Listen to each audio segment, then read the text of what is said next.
Big g'day and welcome to another big edition of the Ballarat Football Netball League Footy Show. My name's Yeendy. I'm joined by Tara Murray from the Star Weekly. Thanks for helping us out this week. It's with Anzac Day, sort of thrown a bit of a spanner in the works. So we've got our MVP that sort of stepped up and dusted off the shoulders and rolled in and ready to have a crack. Not sure quite MVP, but yeah, stepping over from the RDFL footy and netball shows and do a little bit of Ballarat. So yeah, stepping into a different one and having a little bit of fun with it. Yeah, thanks for all your help, and make sure you check out the Star Weekly. We've still got some great BFNL stories in there, which I know you've got this week, which is fantastic. I know you've been all over it, so we've got some of the best in the business joining us as we look to a game that you'll probably be a bit more familiar with. It's the Battle of the Lions, and we didn't really see much of a battle, so to speak, because it was Sunbury 23-11, 149 defeating Redan 3-13-31. This was a shock result to the competition. I don't necessarily know shock result. Both of these sides lost a lot of players in the off-season, so it's always going to be interesting to see how that pans out, whether they've got replacements in, whether they've got guys ready to step up. And I know Sunbury Lions have added a few players for the guys they have lost, and Sunbury Lions were quite dominant. They started well early, they had a lot of defensive pressure, and then they were able to put it on the scoreboard and obviously came away with a 118-point win. So I think the margin was what surprised, yeah. And that, because Redan's always normally pretty competitive across the board. And very good defensively too. It is, and for the Sunbury Lions, for them, it was about getting better ball movement to move into that forward line. Last year they relied heavily on Ben Said and Alex Goodson. Alex is out injured at the moment. Ben's gone over to St Albans. So for the Lions, they've had to find different avenues forward, and helping with that ball movement's good. They had quite a few number of goal kickers, quite a few kicked multiple goals. Trent Stead led the way with 5 goals, but you had quite a number of players, and obviously for them, keys, Grant Fallows will be back. He's spent the pre-season at North Melbourne with their VFL side, so that's massive for them, and expect him to play forward. And also Jack Sheehan played, so he's been injury riddled the last few years, and he kicked a couple of goals, and they're quite happy with how both of those guys performed. And they're expecting big things from him as well. I think the big telling point in this game too is, aside from the 8-1 first term, it was Sunbury Lions ended up winning the second half by 10 goals. It was 10-6 to 6 points. So that's a big telling point there. Redan unable to kick a goal in the second half, which probably says more about the dominance of the game that the Sunbury had. It does, and obviously for Sunbury, they have Mitch Conn was best on ground, and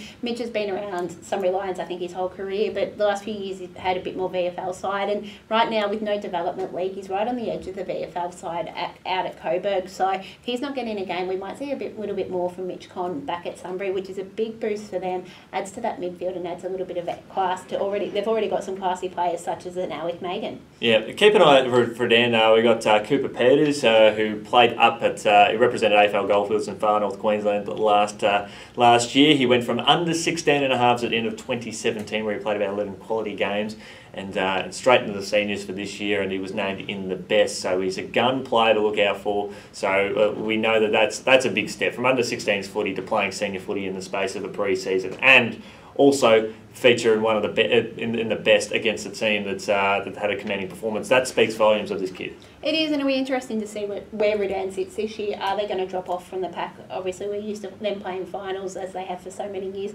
Will they drop off a little bit with these departures, or have they got young guys such as Cooper coming through that will help them maintain the high level of play we've seen in the past? Definitely right. Another game I think was very, very interesting on results front. We see the young wave of players coming through at the Bloods. 15-8-98 defeating Melton South 10-12-72 by 26 points. But Tara, the margin did flatter the team that didn't get up. Well, you look at it, the difference was the first half. So it was a pretty even second half, but the Bloods got out to a really good start in that first quarter and maintained it in the second quarter to have a decent lead at halftime.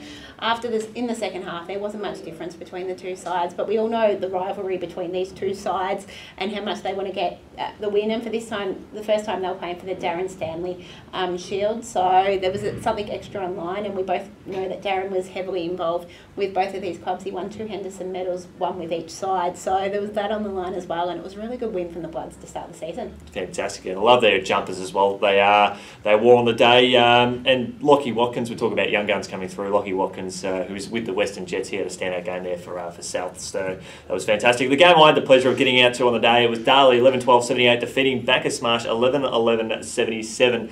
Darley kicked the final 6 goals of this contest to run away with a very, very big win in front of a packed house at Manly Park. It is. It was probably the sort of game we were hoping for in last year's grand final, that's actually. right. So not only was it the local derby between the two sides, it was also the grand final rematch, and we got a thriller. You've got Darley controlled the game early before Bacchus March sort of hit back in that second and third quarter, and then the Devils came from behind in the last, which was really good because they had barely any bench for that second half. They lost Steve Kennedy early on, and he'll be assessed in the week this week to see how long they're without him.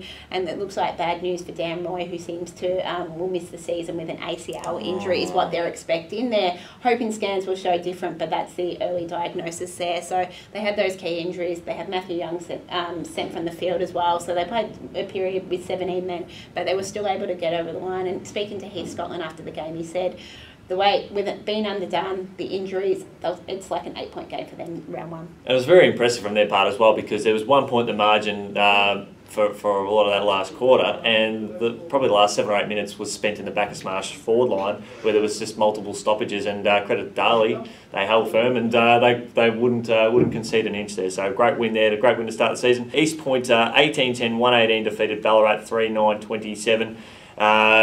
Jordan Johnson kicked 6 goals on debut there for the Kangaroos, in a very big win. Yeah, the difference there was the first quarter. East Point kicked 51-1 in that first quarter, and that's game over at that point. And Ballarat were never able to recover, so that was it started well, and then they continued on after that. East Point did.